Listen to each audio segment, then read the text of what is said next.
ওয়াকআপ বিলকে কেন্দ্র করে মুর্শিদাবাদে একটা আন্দোলন হলো এবং সেখানে অর্থাৎ মুর্শিদাবাদে যারা সংখ্যাগুরু তারা আন্দোলনে নামলো এবং আন্দোলনে নামার পর দেখলাম তারা অন্য কিছু করতে মত্ত হলো।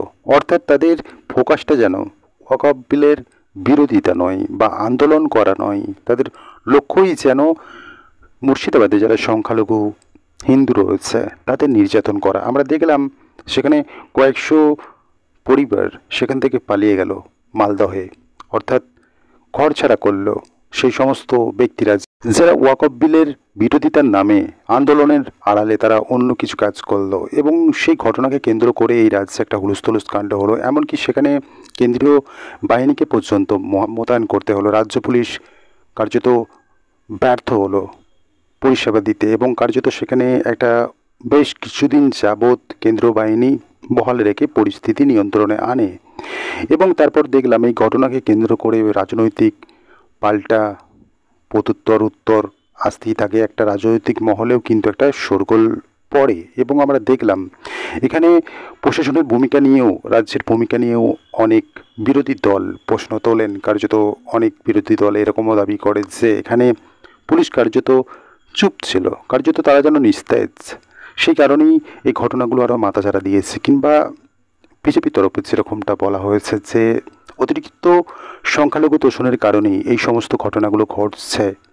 তো তারপর দেখলাম এই ঘটনাকে কেন্দ্র করে কিন্তু সারা ভারতবর্ষব্যাপী একটা জিনিস ঘটলো, সেটা হলো যেখানে মুর্শিদাবাদের এই যে ঘটনা ঘটা, এই ঘটনাকে কেন্দ্র করে কিন্তু যারা মুর্শিদাবাদের শ্রমিক রয়েছে, পরিযায়ী শ্রমিক অন্যান্য রাজ্যে কাজ করে, তারা কিন্তু হেনস্থার শিকার হচ্ছে।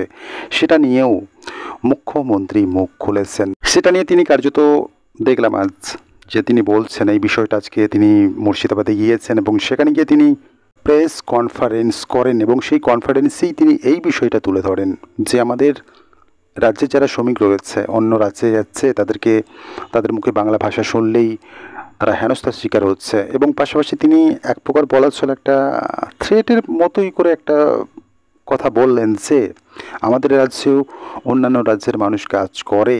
যদি তিনি বলছেন আমি কোনো এরকম জিনিস করব না, কিন্তু কিছু মানুষ রয়েছে যারা হিংসুটে, তারাও তো এই সমস্ত ঘটনা করতে পারে যেমনটা অন্যান্য রাজ্যে হচ্ছে, তো এটার দায়িত্ব তিনি নেবেন না।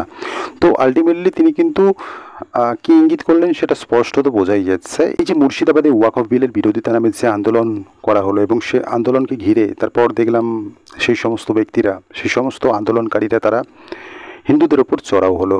ফলত সেখানে হিন্দু পরিবারের দুজন সদস্য নিহত হলো। তো সেই সদস্য যখন নিহত হলো সেই মুহূর্তে কিন্তু আমাদের রাজ্যের মাননীয়া কিন্তু গেলেন না, আজ গেলেন এবং সেখানে গিয়ে তিনি বলছেন যে তিনি দাঙ্গার পক্ষে নয় এবং তিনি কাউকেই দোষ দিচ্ছেন না, মানে কারো পক্ষপাতিত্বও করছেন না। তো স্বাভাবিকভাবেই কিন্তু আন্দোলন যে হচ্ছিল এবং তারপর যে একটা দাঙ্গা বাঁধলো, এখানে তো অবশ্যই এক পক্ষ দায়ী রয়েছে। এটা তো না মানার অপেক্ষা রাখে না, এটা তো মানতেই হয়। কার্যত মুখ্যমন্ত্রী এরকম বললেন আজ প্রেস কনফারেন্স করে মুর্শিদাবাদে দাঁড়িয়ে যে তিনি দাঙ্গার বিপক্ষে এবং তিনি কাউকেই দোষ দিচ্ছেন না। এবং এই যে মুর্শিদাবাদে দাঙ্গা এবং দুজন বাবা ছেলে, একটা পরিবারের দুজন সদস্য বাবা ও ছেলে নিহত হলো আন্দোলনকারীদের হাতে, উগ্রপন্থীদের হাতে। তো এই মামলা গড়ালো হাইকোর্টে।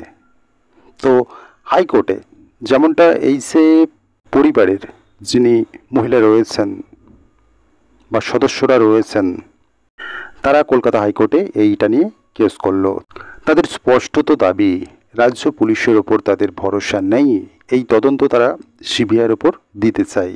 পুলিশের ওপর তাদের কোনো ভরসা নেই, একটা অনাস্থা প্রস্তাব তারা নিয়ে আসে এবং কলকাতা হাইকোর্টে তারা মামলা করলো। এবার এটা তো আগামী দিনেই জানা যাবে যে এই মামলায় আলটিমেটলি কারা কারা জড়িত রয়েছে এবং কী রায় বের হয় হাইকোর্ট থেকে, সেটা আগামী দিনেই আমরা জানতে পারবো। তবে নিঃসন্দেহে এই দাঙ্গা যারা ঘটিয়েছে তাদের কঠোর থেকে কঠোরতম শাস্তি সবাই চাই।